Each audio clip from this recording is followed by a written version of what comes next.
تمغہ امتیاز ملنے پر اداکارہ مہوش حیات کی ایک طرف سوشل میڈیا ستاروں سے لفظی جنگ جاری ہے کہ دوسری جانب وہ سوشل میڈیا پر جواب دینے میدان میں آ گئیں۔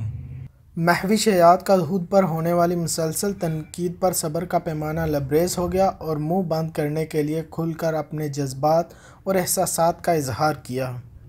مہوش حیات کا کہنا ہے، مجھے تمغہ امتیاز ملنے پر بحث کی جا رہی ہے کہ آیا میں اس اعزاز کے اہل ہوں یا نہیں۔ ہر کوئی اپنی رائے دینے کا حق رکھتا ہے اور میں اس بات کا احترام بھی کرتی ہوں، لیکن مجھے طوائف جیسی فروش، بازاری عورت اور بہت کچھ کہا گیا اور یہ باتیں تسلسل کے ساتھ کی گئیں، لیکن ان کی مجھے کوئی پرواہ نہیں۔ مہوش حیات نے کہا کہ ہم ایسی انڈسٹری سے ہیں جو کہ گلیمرس سے بھرپور ہے۔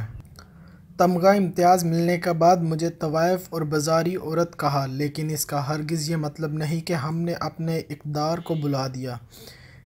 کس نے ان کو یہ اجازت دی ہے کہ میرے نام پر کیچڑ اچھالیں، اور حالانکہ یہ لوگ مجھے ٹھیک سے جانتے بھی نہیں۔